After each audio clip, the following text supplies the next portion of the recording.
Very nice to see everyone. Good morning, good afternoon, and good evening, wherever you are. Welcome everyone to this week's Law Science event. Welcome also to those who will rewatch this session later. I'm Simon Sun, an SJD candidate at Matter School of Law. I'm the moderator for this session. Before turning into today's speaker, Professor Katharina Pistor, let me briefly introduce the Law Science Project. We are an academic initiative coordinated by a group of US doctoral candidates who share the same belief in legal methodologies, often understood as a discipline distinct from sciences, traditionally consisting of doctrinal analysis and normative questions. Through the series of interdisciplinary talks, we aim to show that legal research can be improved and benefit from scientific methodologies that provide systematic ways to approach questions. If you want to learn more about the Law Science Project, please visit our website and join our email list. This is actually a good point to introduce our coordinators. Besides me, we have Daniel Hefke who is an SJD candidate at Cornell Law, and Marilyn Hodge, who is an JSC candidate from University of Virginia School of Law. And also special shout out to the Legal Research Forum at University of Virginia, who has been helping to promote this event. We also have Vanessa Villanueva, who is a senior fellow and the chief editor of the Legal Method Lab, streaming from the European University Institute today. We also have representatives at diverse law schools in the United States, such as UC Berkeley, UPenn, University of Illinois, University of Washington, Columbia, and Fordham Law School. If you're interested in getting involved, we are always looking for new law science representatives. We also host a blog on legal methodology, the Legal Method Lab, for which we are always searching for editors. So if you're interested in becoming either of these, please reach out to us. So today we're also hosting our session, an in-person session at the European University Institute by our senior fellow, Vanessa. So turn it to you, Vanessa. Thank you very much, Simon. So I will be moderating the session in person at Sala del Capitolo at the EUI. And this is one of the first events of a newly formed cluster, interdisciplinary cluster, Finance and Society at the EUI. And I would like to thank the support of the EUI representatives and coordinators of the cluster, Walter Scheske, which is here with us, Pierre Schlosser, Thorsten Beck, and obviously the assistance of Benedetta Rogero. Now back to you, Simon. Thank you so much, Vanessa. So let's turn to our speaker for today. Professor Katharina Pistor is a leading scholar and writer on corporate governance, money and finance, property rights, and comparative law and legal institution. She is the author or co-author of 9 books. Her most recent book, The Code of Capital: How the Law Creates Wealth and Inequality, examines how assets such as land, private debt, business organizations, or knowledge are transformed into capital through contract law, property rights, collateral law, and trust, corporate and bankruptcy law. The Code of Capital was named one of the best books of 2019 by the Financial Times and Business Insider. Professor Pistor publishes widely in legal and social science journals. She has served on the editorial boards of the American Journal of Comparative Law, Columbia Journal of European Law, European Business Organization Law Review, and Journal of the Institutional Economics. She is a research associate with the Center for Economic Policy Research, and she has served as principal investigator of the Global Finance and Law Initiative.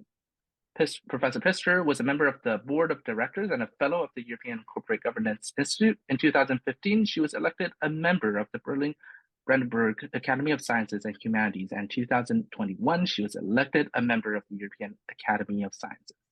In 2012, she was co-recipient of the Max Planck Research Award on International Financial Regulation, and in 2014, she received the Allen and Overy Prize for Best Working Paper on Law of the European Corporation Governance Institute. She is also the recipient of research grants by the Institute for New Economic Thinking and the National Science Foundation. The session today is about capitalist law. We'll have time for Q&A at the very end, so please prepare questions. The event will be recorded and uploaded to our YouTube channel, so you can either raise your hand or write down your questions in the chat box, and I'll read them for you. But now, without further ado, thank you so much for joining us, and the floor is yours, Professor. Thank you so much for having me. I really appreciate the opportunity to speak to you, especially to a group of young scholars who are struggling with methodology, which actually I did as well when I embarked on my own academic career. So just as a preface to what I'm going to say, I was deeply interested in the early 1990s in the transformation of the former socialist world. And I wanted to study what happened there. And my law professors told me, you can't do this because they don't have a legal system. So you can't really use doctrinal analysis. And I said, well, then I have to use a different methodology. I still want to study them. And so that's what plunged me into a more social sciencey approach. But I think where I ended up with the Code of Capital is sort of a suggestion that it is actually very helpful to have both perspectives, to know the internal workings of the law, and then to study the impact they have on the outside world, if you will. Of course, it's imbricated. I don't want to draw an artificial distinction between the two, but I think the two methodologies can be productively combined. And I think that's also where the comparative advantage maybe of lawyers lie, because they know the world of doctrine, and they also have an increasingly good understanding of sort of the social science analytical frameworks that are more common out there. But let me just open my slides for you. I hope you can see them. Yeah, okay, very good. So Capitalist Law is actually the title of a new book manuscript that is now going through the typical review process and manuscript workshops and revisions. And so it will take a little while still to bring it out, but I basically will introduce you to the ideas of the book. I start, of course, with where I ended 5 years ago, the Code of Capital, which basically says capital is coded in law. Capital defined as a wealth-generating asset. Law is the institutionalized means of coercion. And if you give me any assets and I add the right legal coding, then I can create a capital asset. That's sort of, in a nutshell, what this book is all about. It uses, as you mentioned already, Simon, it focuses on 6 institutions of private law. I'm not saying that these are the only modules with which you can code capital, but these are the most important ones: property, collateral, trust, corporate law, bankruptcy, and contract law. And the attributes that these legal institutions add to a simple object like land or a promise to future payment or an idea is priority for their holders vis-a-vis competing claims, durability that basically allows assets to incubate over time, convertibility, the option to convert unsafe assets into safer ones that retain at least their nominal value in times of stress. And last but not least, universality, which is the idea that the legal system, and that is the state with its coercive powers, that's the definition of the law, as you noticed, backs these commitments against anybody, including parties that may not have been at the table when these arrangements were made.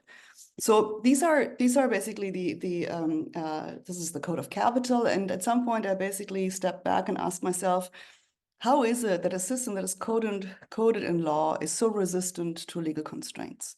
And let me just say, make a comment here about methodology. The idea to search for a puzzle that is basically the framing of a new research project is something that I learned from Bob Putnam many years ago when I was a student at the Kennedy School of Government and took a class with him just after he had published his book, Making Democracy Work. And he tried to push us to really find an interesting puzzle and then try to solve that, which I always tell my students is the hardest part of the research project. But if you find one, then you basically almost have your structure of the research laid out for yourself. And you can also use the puzzle to filter existing literatures, make sure that you're not preempted already by somebody else having solved a similar puzzle, or find that the solutions maybe is not convincing and you offer another one. It just focuses your analytical work by working with the puzzle. Not all research questions are amenable to this, but I always tell my students to at least try a little while. Okay. So evidence that this puzzle really exists. So I think even after major crisis of capitalism or combined crisis of capitalism, something else, we find that capitalism comes in actually rather quickly, comes back and rears its head again, if you wish, rather quickly. So if you think about the post-war order, which was a response, of course, to World War II, but as much also a response to the economic crisis that arguably have contributed to the disaster of fascism, the rise of communism as well. That certainly would be Polanyi's argument, and ultimately to World War II. So the idea was we want to create a safer system, a system that is more protective of the interest also of smaller people, that will be not as exposed to the volatilities and risks that might create conditions for extreme parties to rise again. So capital controls were put in place. The Bretton Woods system, of course, stands behind that, financial regulation to make sure that the financial sector would be compliant with these basic rules. The idea of a social market economy, as the Germans called it, but on the US, you had the New Deal already since the 1930s. The expansion of rights for women and minorities followed. So the idea that, yes, rights exist, are important, but they don't exist only for property holders or for economic aspects, but they also hold for other parts of the social life. And then new guarantees for access to justice. Many countries reformed their civil procedure law, not only their substantive law, making sure that more people would have access to the formal justice system. I think we have seen a major reversal on all of these fronts. Of course, once the US went off the peg with the gold, which maybe it didn't have another option at the time, it finally did, but certainly Bretton Woods, the first version of it was terminated in 1971.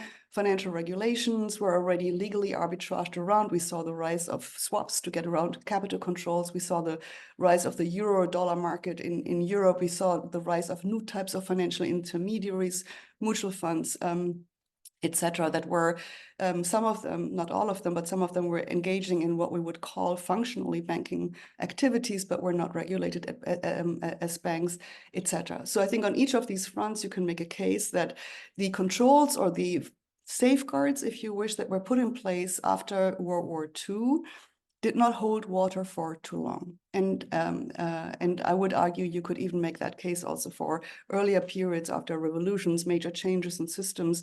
For some reasons, the capitalist system has an enormous capacity to reconfigure itself again. And that's kind of how I started this book. You could make the same case for the 2008 crisis. We can come back to this. If you disagree, I'd rather go to and explain to you how I tried to solve the puzzle, and then we can come back to the details because we have so little time today. So once you ask this question, of course, you'll have to also address the fundamental question: can we actually really tame capitalism through law? Are these only short-term sort of measures, or do we have to use completely different tools, or do we have to do it through law? So my bottom line is that because our system is so deeply imbricated with law and backed by law and backed by the coercive means of state power, which are institutionalized as law, I don't think there is another way but to try to reform the system through law. I do think that when you look at revolutionary episodes, you can change the top of the system through radical means. You don't change the institutional structures at the bottom, and that's basically what we need to do. These are long-term processes, but they sometimes actually work also remarkably fast, especially if a lot of institutional change in the bottom-up fashion is pushed in a similar direction, even by people who might not be operating in a coordinated fashion, but are trying to alter the system and weaken the additional structures or create alternative systems as well, which might replace a system that is rather crisis-prone and might, in fact, destroy itself from time to time. And I guess the point is then we just have to stop rescuing it at some point.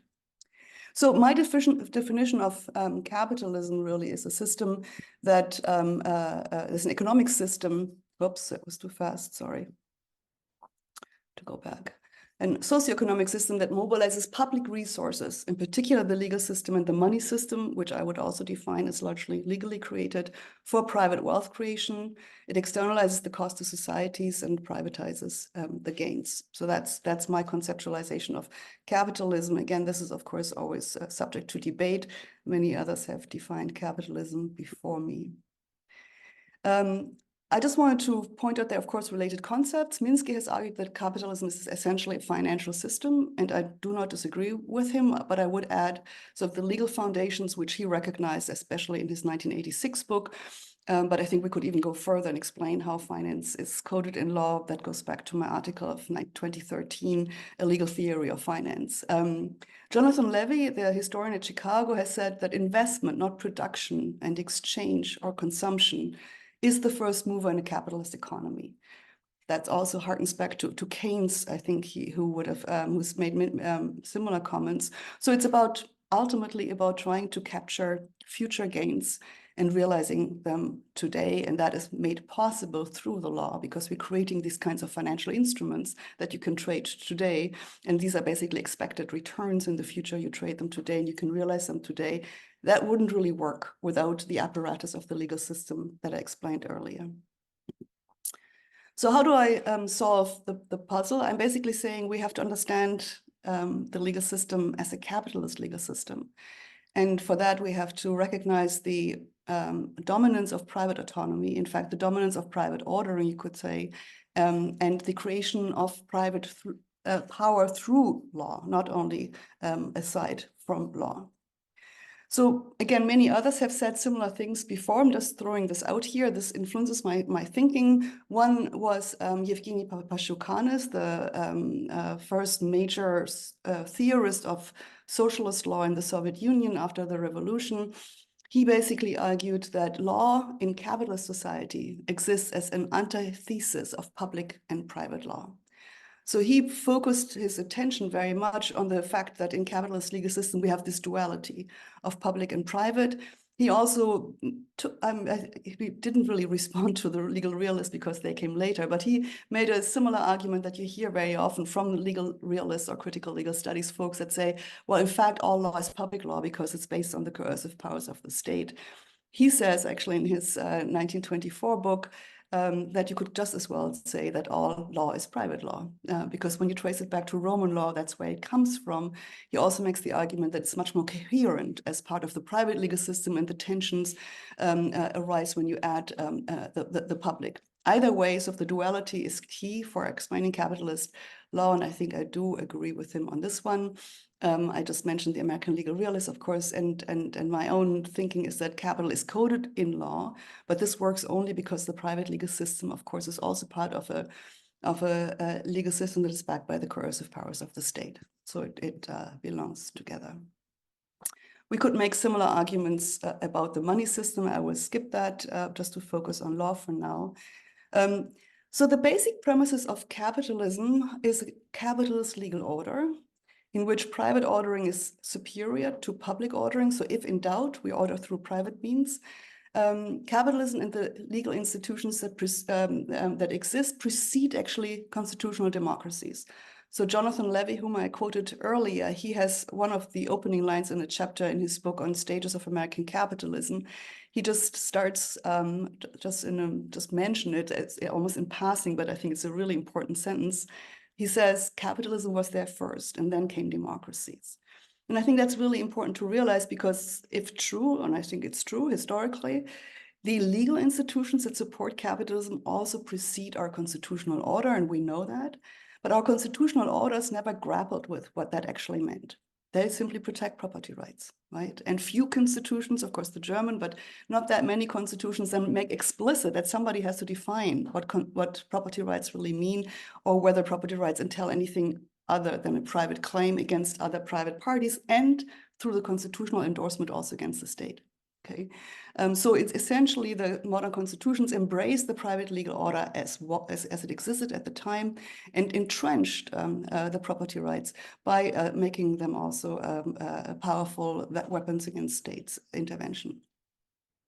And you can see something similar on the money side when you look at the extent to which states in our financial system today have franchised the money-making process to banks and other financial institutions, and yet are typically brought into a position where they backstop these institutions and entire financial markets, as we saw in 2008, even if they were not regulated up front. So the state is deeply imbricated both in the legal system and in the money system, which is also why I think that it's too naive to believe that we could, just wait for a progressive state to come along and save us from capitalism. They are basically two sides of the same coin, and that's important to recognize as well.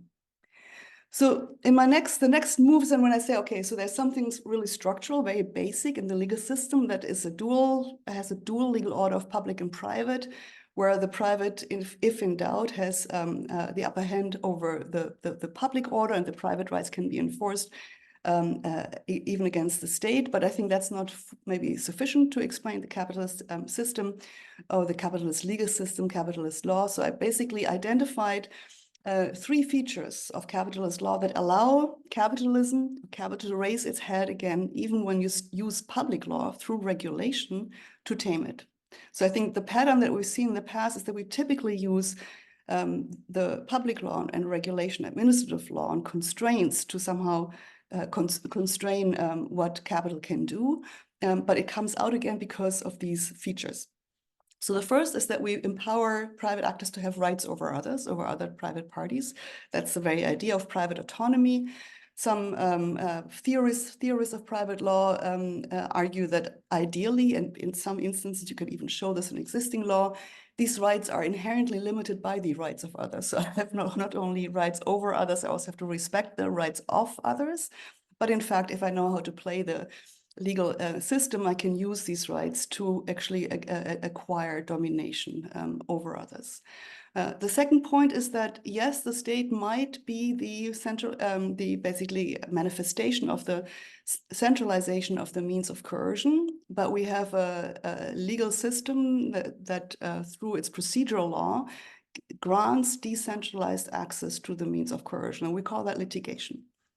But not everybody has the right to litigate. Not every interest is justiciable. Not everybody is standing in a court of law. Not everybody has the resources to fight for their rights in law. And very many weaker parties have been condemned to mandatory arbitration clauses, especially in the United States. It's different in Europe, but in the United States, consumer contracts and even employment contracts are largely governed by mandatory arbitration contracts that deny class action suits and discovery and other means that were introduced in the 1930s and 1960s to make civil procedure more democratic, but we've basically thrown that out of the window and empowered private parties to deny smaller and weaker parties direct access to the courts. And last but not least, the third feature is legal arbitrage, which is endorsed by the legal system. That feature, legal arbitrage, I think is really inherent in a system of private legal ordering in which people can, in which a legal system is purposefully designed to be relatively open-ended and malleable.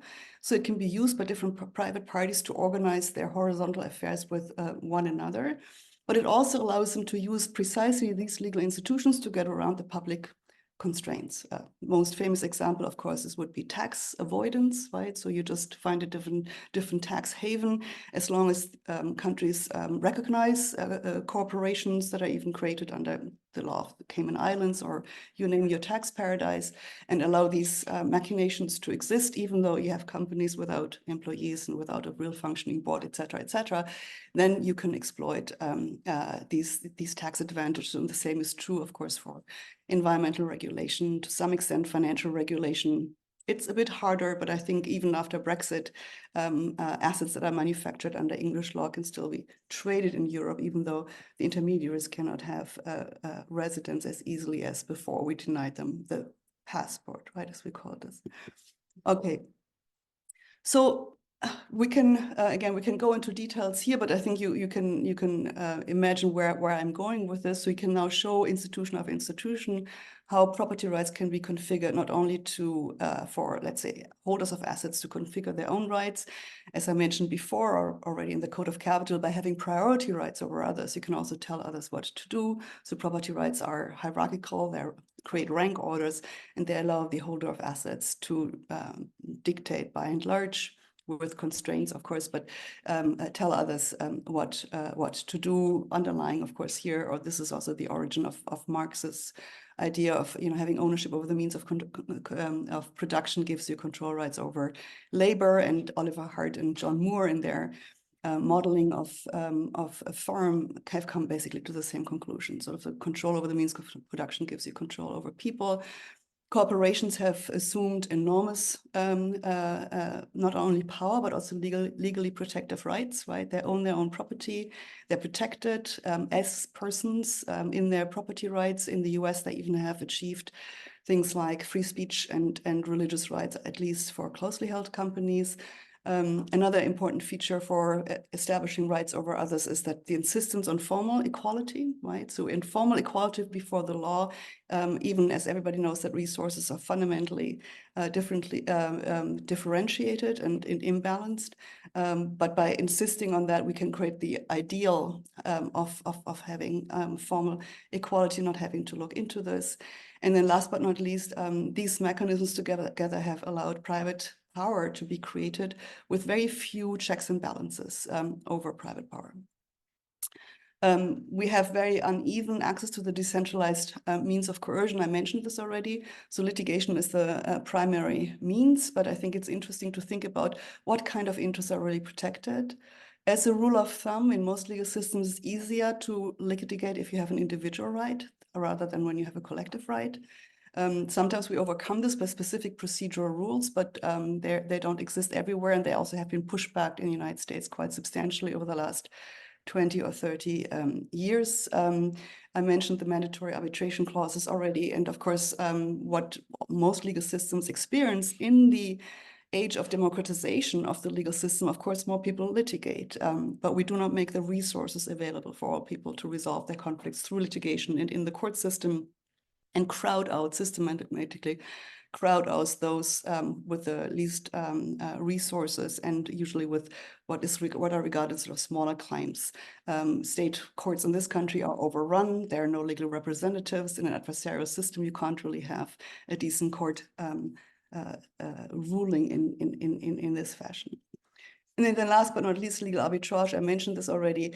The beauty, of course, of legal arbitrage is that people can use the law and adapt it to a changing environment around them, and create new legal transactions to engage in market-based undertakings. And I don't think this is necessarily a bad thing, but I think we also have to recognize that it can go very far. And I think by liberalizing the choice of law rules that allow people to, if they have the right resources and the lawyers on their side, to effectively pick and choose the laws by which they wish to be governed, this goes too far, because it stands in direct conflict with attempts by democratically legitimated legislators to govern themselves at the same time. Okay, so these are the three features of capitalist law based on the premise of private ordering has priority over public ordering, or is at least equipped with the powers to become dominant again. With these features, you can by and large get around constraints that have been imposed in the New Deal, in the post-war era after 2008, and we see this in real practice. One of the effects of that, it has been debated, including by central bankers, is that the complexity of transactions, both the regulations that are trying to constrain actions, but also the responses, the private law responses, become ever more complex and ever harder to understand and to govern. So there is a real risk of losing the capacity to govern on either side of this divide. By and large, I think we've seen, therefore, also a decline of state autonomy. Here I use Greg Mann's idea of infrastructural power, where he distinguishes between despotic power and infrastructural power. So despotic power being the obvious use of the means of coercion, infrastructural power being defined more as penetrating society more indirectly without people really understanding how. And I think infrastructural power is actually a nice metaphor to think about private law in particular, but also the power that finance has accumulated over time to create put options for central banks, for example, to rescue them if needed. So thinking about sort of the not explicit use of power, but thinking about indirect means that allow that make the governance of society possible. But this is not only something I think that should be used, this concept, for understanding state power. I think it can also be used for understanding private power, and that's the way in which I use it here in this book project. As a result of sort of the rise of private infrastructural power, I think we have seen a new relationship between private actors and the state. Some of that goes back, of course, to Polanyi's famous notion of the market society, but in very different disguise and much more complex, perhaps today. Others have made similar arguments. I just want to mention some, like Benjamin Braun has argued that the ECB monetary policy is basically using infrastructural power, or is succumbing to the infrastructural power of the market that lures the ECB to employ private law techniques to implement its monetary policy. And by playing on basically on the field, on the legal rule, on the rules set out by the private market, the ECB basically gets entangled with private infrastructural power. Again, I think that could be extended to other applications as well. So where do I end up? Structural assessment. I think one of the issues I think that democracies in particular have tried to struggle with over the last 4 centuries or so is to hold power to account. I think we have been fairly successful in doing this with public power, even though we might be sort of on the verge of losing that today. But I think that is also deeply imbricated with the rise of capital and capitalism again. I think we haven't done very well on trying to control private power. We've basically left it to states. So the idea being we control the state controls private power. The tools that the state has are incomplete and too weak. The most important tool, of course, being antitrust law. That is at least those tools that are being used. There might be more at the state's disposal, but the antitrust law is sort of the predominant one. Of course, criminal law at the margin and some regulations, but again, regulations can be muted. The effects of regulations can often be muted through legal arbitrage and the other mechanisms that I mentioned.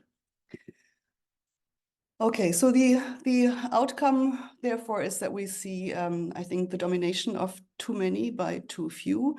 One of the structural features, of course, is that we treat corporations as if they were private persons, and therefore have little constraint with that, even though they, in their size and structure, they resemble states more than natural persons, individuals.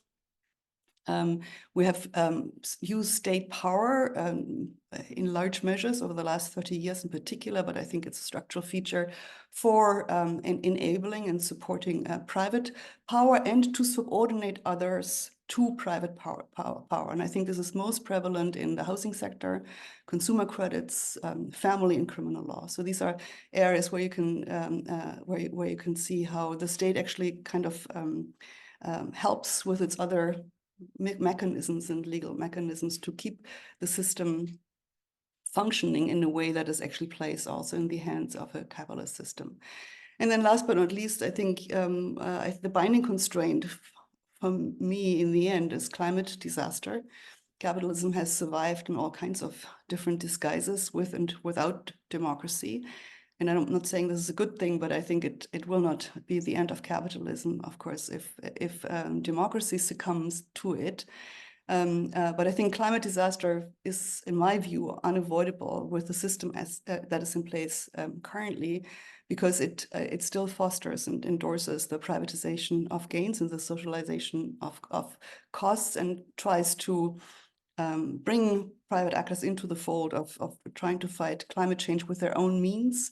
But if we take, I think, the longer perspective on how capital has evolved over time, it will do this only if it is guaranteed gains. And climate change, I think, is about allocating loss, not about allocating gains.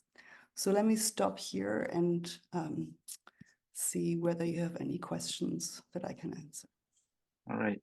Well, thank you so much for the session today. It was very thought-provoking, comprehensive.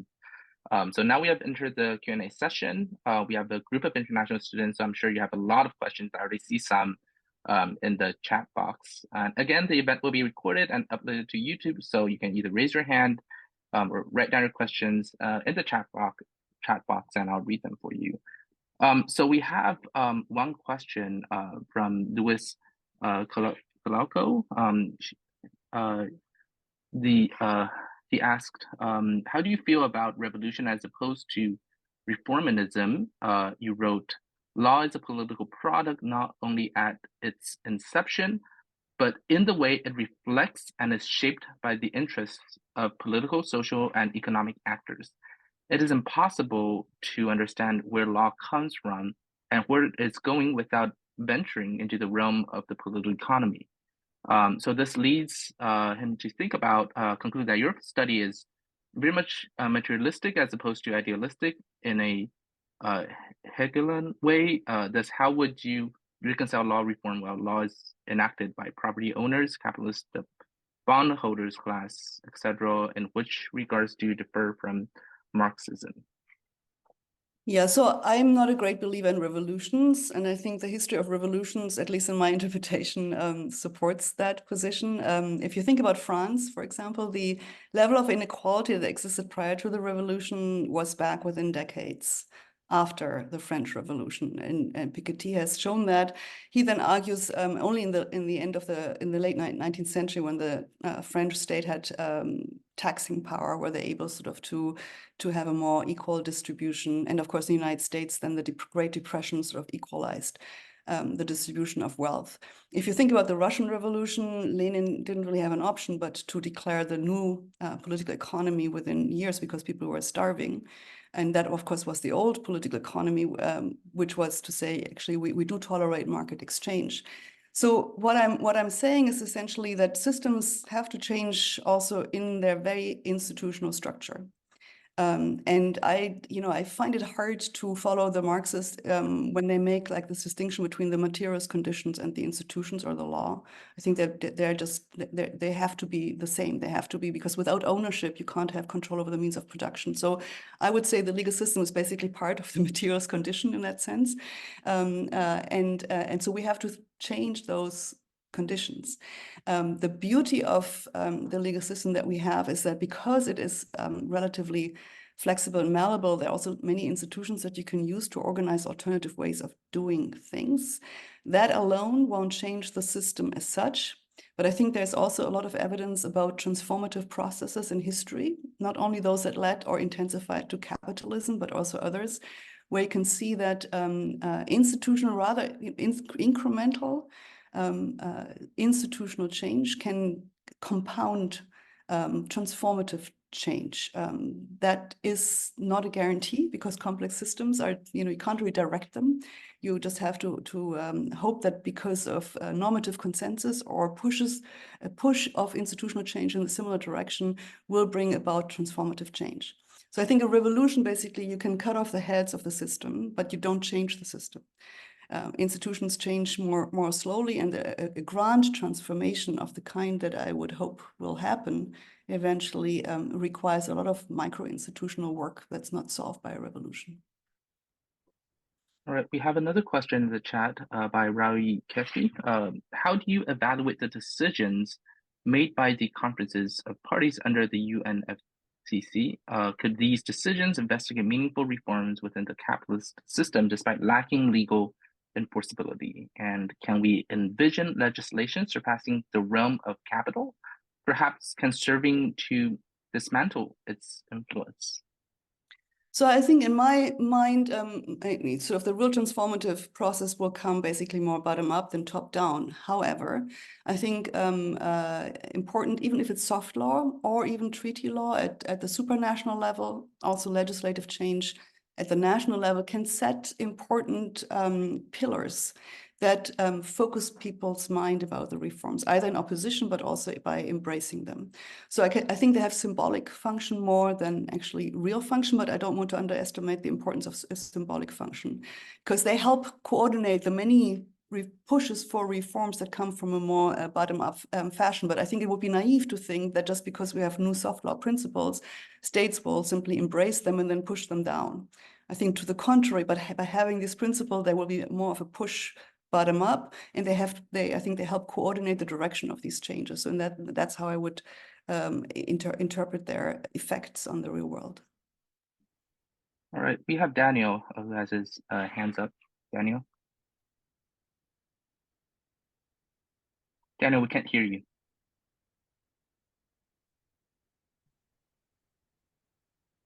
Maybe maybe you can.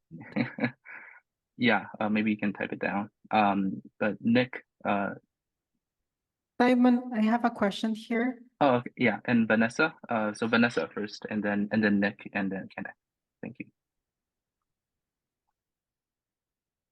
Well, thanks. Thanks, Katharina, for this talk. Thorsten Beck. So I have a couple of comments and maybe a question. So on the comments, and apologies, I'm a simple-minded economist. So your description at the beginning of the pre-Bretton Woods, or the Bretton Woods world, sorry, Bretton Woods and post-Bretton Woods world, I found it a bit too black-white, because we know that capital controls, restrictions can create oligopolies, monopolies, and can also create rents, which again are certain power positions, right? So that's, and on the other hand, liberalization can create opportunities. Of course, it can also create winners and losers, and it can also create, through the winners also getting new monopoly powers. Something I'm going to come back to later, but so that's one thing. I was first struggling a little bit with your issue on the externalities, because I mean, when you say externalities to an economist, you're always going to say taxation.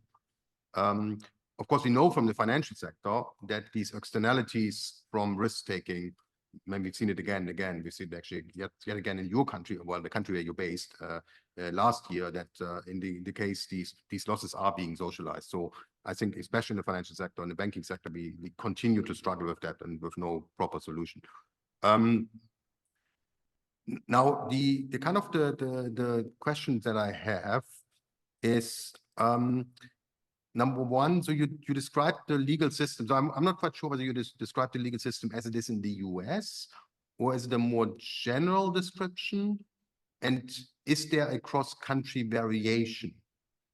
And now, speaking not as an economist or not even as a social scientist, but as somebody who lived for 8 years in the UK might be an interesting example how the law is being abused, utterly abused by certain people in the governing party to their own personal enrichment. I mean, that makes even more almost libertarian like me becoming a socialist, if not a communist, if you see that going on. Thanks God I'm not living in it anymore. Anyway, sorry, I got sidetracked. So the cross-country variation, that's an interesting question for me, I guess, coming again, being an economist. The other one is application to the digital world, because there it seems, again, a very extreme example of what you described, right? Because you have these global companies, these what we call, in finance, we call them big tech, or platform companies, that, yeah, they kind of create their own legal framework, almost, you could argue, right? Now, the final question and comment, I'm again a bit skeptical. I mean, you kind of said climate disaster is unavoidable under capitalism. You mean, I hope you didn't want to say that it's better going to be under socialism, because that's, I mean, that was a cheap shot, I guess, because we know that this hasn't worked either. But I guess the question, and again, as an economist, I would say, it is really about global cooperation, right? I mean, because again, we have externalities, we would know how to address them, but we can only address them on the global level, because we know, again, also from the finance literature, that if you restrict banks or any financial institutions to not finance dirty stuff at home, they're just going to export it somewhere else. They're going to finance it somewhere else, right? So it's just so it can only be done on the global level. And we also know that, of course, in democracies, there's also, at least in Europe, there's a popular backlash against these policies. So I'm just wondering, how do we go about this? Sorry, I talked too long. Thanks. Okay. So, I think, you know, we can have a long discussions about the pros and cons of capital controls or not. I would argue that free floating capitalism creates volatility, especially in emerging markets that are difficult to manage and that create enormous cost. You can say externalities of a system that is supposed to, once it's free, the markets should sort of internalize and these costs. But I think we can have a separate discussion of that. But I do think, and what I would say, Bretton Woods has never perfectly worked, but from the get-go, it has been undermined by currency swaps amongst the major players, and I think sort of the incompleteness of these systems explains to me, and I'm not saying it's good or bad, I'm simply saying that explains how capitalism comes back, because you can get around of these constraints. They don't really ever work perfectly. That also goes to, I think, my answers to some of the other questions. First of all, I think the debate about capitalism and socialism is just tired, and I don't want to go there. I do talk about capitalist law, but I'm not endorsing the old socialist system. I spent the first 10 years of my career trying to understand the transformation of the former socialist world. I've visited enough factories in Russia and elsewhere that I know that was not working. But these are not the alternatives that I'm talking about. These are not the only ways in which we can organize economies. My ideal economy would be one where we had actually a market exchange, but stripped of the legal subsidies that create capital and capitalism. So I think I would really want to distinguish between the idea of having private actors organizing themselves in firms, doing things together jointly, also making profits by all means, right? And an institutional structure that has empowered private actors to become large corporate behemoths of the kind that you name with big tech, but that we've seen in almost every sector. And we've been unable to control them, in part because of the structure of the legal system, because antitrust law has some extraterritorial reach, but also only limited. We have struggled for ages to try to get an international tax regime. If we say we can solve climate change only on the international level, then we're doomed anyhow, because we won't coordinate on that. So I think what we could do, however, we can and have already identified the 90 largest industrialist companies that contributes to CO2 emission. And you can try to, those countries in charge of those institutions can use measures, and not only regulating a bit of emission, or trying to induce them or the financial sector to carbon offsets, but maybe also stripping the investors who invest in these companies of the limited liability protection. If you invest in known polluters, you should not get that legal privileges. It is a legal privilege after all. Now that would also be a tall order to get through a legislature, but courts are already doing this. Think about the Shell decision, right? In the Dutch and the UK court, which basically said duty of care.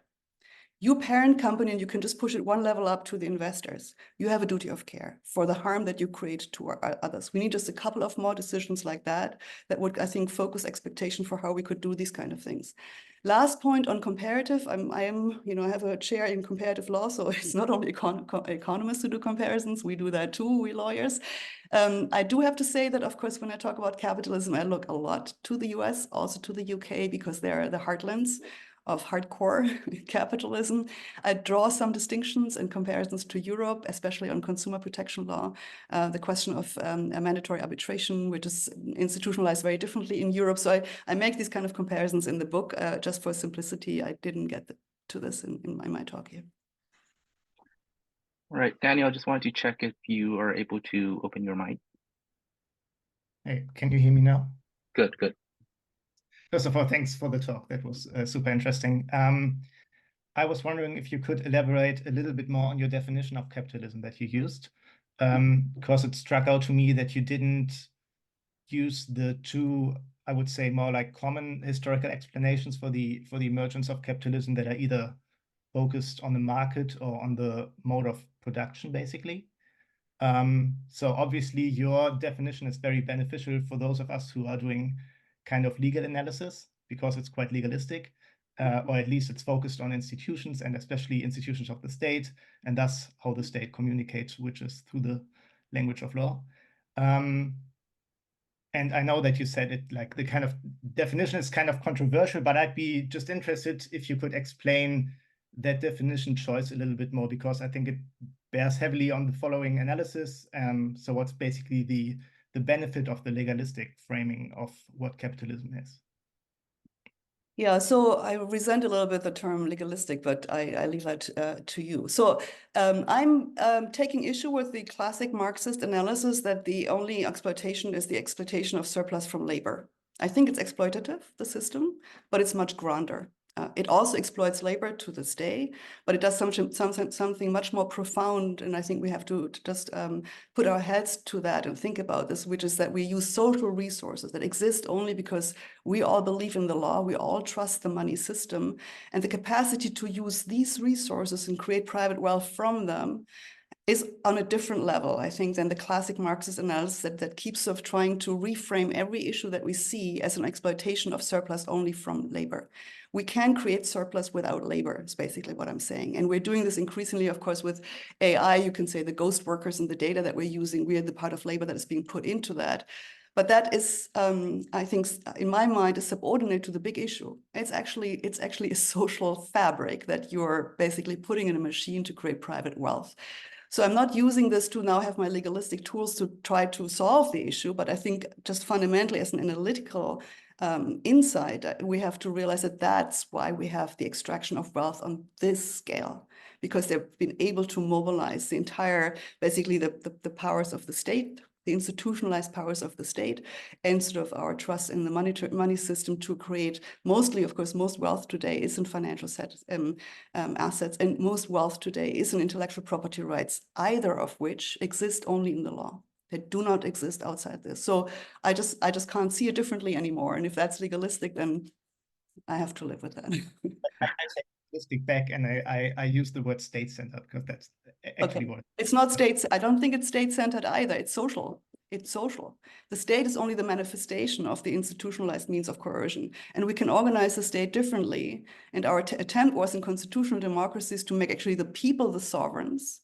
And then we have told the states, no, that's not right. You just have to support the market, and you subordinate the people to the market. That's the perversion of democracy and in capitalism that we've seen over again in the post-war era, notwithstanding the warnings that Polanyi gave us in the 1940s. Right. We have Nick as the next. Hi, Simon. Thank you so much. Can everyone hear me? Yes. Audible? Excellent. Yeah. And as Professor Pistor knows, I'm a huge fan of her work, so fantastic to be here. Thank you for the talk. I wanted to pick up a couple of things, and I'm broadly in agreement with you. I think the one question around framing, which is basically capitalist law, and sort of the idea that there is a hybrid, of course, between state and market, which you talk about in the legal theory of finance. This hybridity kind of obviously populates the world in a particular way, but the question is around, capitalism and law exists within a social fabric. And this is a little bit of a chicken and egg thing, which is social norms being shaped by capitalistic ideals versus capitalistic ideals being shaped by social norms, and that hybridity. But I think the broader question is around whether law is a scaffolding that is essentially designed to protect the social structure. And so whatever that social structure is, the law is finally preserving order. And if that order has a power hierarchy, then by its very nature, it will tend to support that hierarchy, however that hierarchy is defined. So of course, capitalism came before democracy potentially, but whatever that social order is, does the law have the power to redefine itself? Yeah. So that's a great question, and just saying it's hybridic or it's imbricated and it's co-evolutionary doesn't really fully solve that question. But I think it brings me back to what I said before about public power. We have enormously powerful constraints on state power. So it's, and of course you could say we do have them because that basically gave the bourgeoisie the power to instrumentalize the state for its purpose. So we're back to a materialist Marxist idea of the state. So in the book, I play a little bit with Paul Lanza's idea of the theory of the state, where he describes the state as a topography, where different social forces fight for influence, but within an institutional structure, which they're all trying to mold at the same time. I find that kind of helpful. It doesn't get me out of this sort of circular reasoning, but I think it kind of the structure is circular. And so I think it really depends on which powers can mobilize these resources and their own resources to shape the very topography on which we do our bargains. And that has changed over time. So one interesting thing I find over, what I found sort of in the Code of Capital, you could actually see that the mechanisms for creating wealth and power are always the same, but the identity of those who do this changed to some extent over time. So it's not the aristocracy forever, but it's sometimes they lose out because they hold on for too long to the land, and you have the financial entrepreneurs that take over. And you could say something similar today about the tech companies. Now they're using the same mechanisms, but there are different forces that come forward.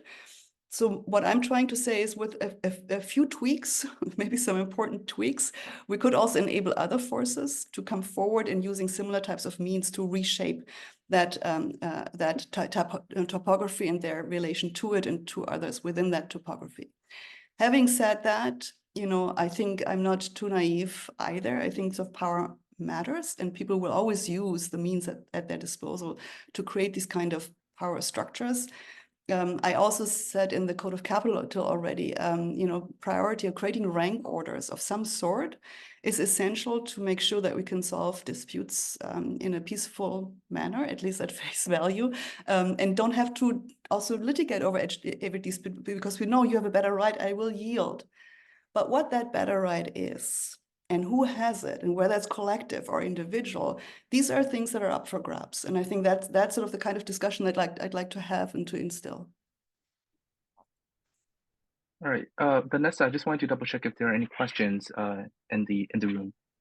Yeah, I would like anyone, if they want to chime in with any questions here in the room.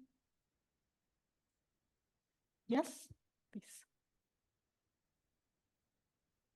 Hi, Katharina. It's Simon Deakin. Katharina, thank you very much for your presentation. I'm going to ask you the same question I asked a number of years ago in Cambridge about your other book. Maybe the answer is the same, but the question I asked on that occasion was, why is there not so much about labor in this analysis, about labor law, and also where's class in the analysis? Historically, the working class was a critical force for reforming capitalism and in some countries for overthrowing it. Shouldn't class be part of the analysis, and shouldn't you also be discussing labor law? It's not among the areas of law that you have set out this afternoon as areas of law that you discuss. But let me modestly suggest from a labor lawyer's perspective, it's quite difficult to write about capitalism without thinking about the work relationship. And not just a financial one, right? Because the dynamics which underlie capitalism essentially stem, at least according to Marx, from the nature of the wage contract. You may be offering us a non-Marxist theory of capitalism. Is that the case? And if so, where does that lead you? You presumably don't think that the working class can be a force for changing capitalism, and you've rejected state socialism in this discussion this afternoon. So are you arguing therefore, well, what are you arguing for? You appear to be arguing in your response to an earlier question for a kind of maybe cooperative form of economic organization. You want to retain market exchange, and perhaps you want to retain some form of property. Are you arguing for a different form for the enterprise or corporation, which might not be one in which shareholders have such a large amount of influence? Are you arguing for perhaps a polity organized along the lines of Elinor Ostrom's conception of the commons as a basis for the enterprise or for the wider polity? So maybe those are two questions, but we're very interested to hear your answer. And it's not too late for you to include references to labor law in your book, Katharina, if you haven't yet finished it.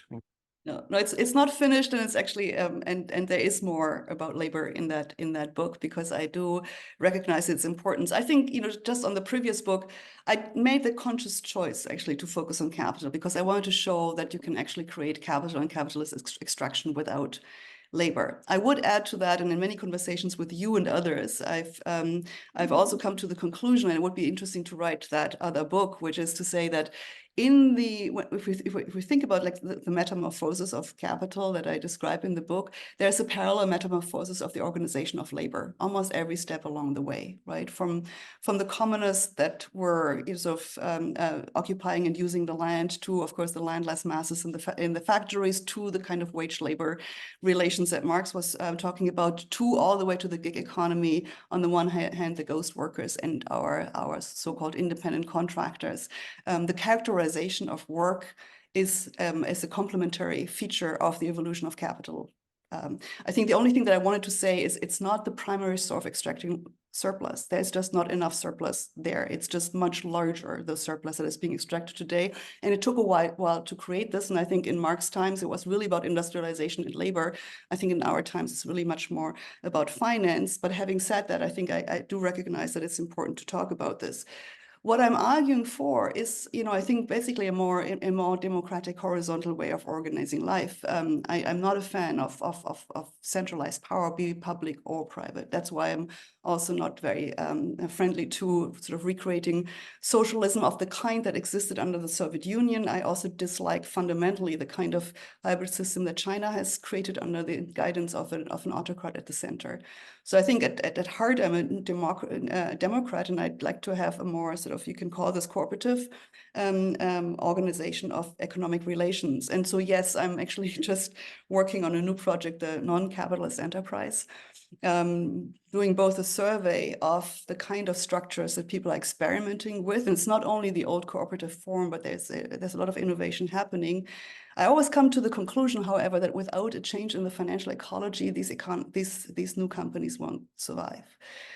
So there has to be sort of there have to be reforms on both ends, but it's not clear where they have to start. I think thinking about the organization of enterprises and the role of workers, maybe as co-stakeholders or the dominant stakeholders, as co-ops envision them, whether they use the co-op form or something else, is an important starting point. But I think the financial constraints are such that we have to think how it is related to the ecology in which they operate. All right. Well, thank you so much. I think, unfortunately, we have run out of time.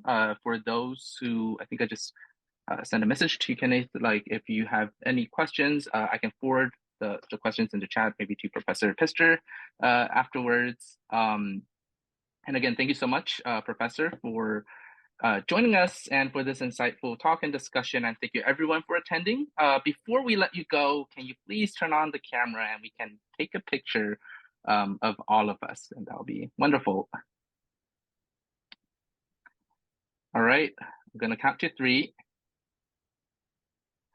All right, we have a lot of attendees today. I have to make sure to capture everyone. All right, 1, 2, 3. I'm gonna do another picture just to capture everyone. 1, 2, 3. All right, I think we have everyone. Well, thank you again for joining us. Our next session will be in 2 weeks on April 4th. And on a somewhat related topic, on April 4th, we'll have Professor Ho Kyer will speak about 2 tales of law and political economy. And I hope to see you there again. And thanks again for joining us. Thank you. Thank you. Bye. Thank you, everyone who's joining us. Bye. Thank you, Professor. Thank you. Thank you.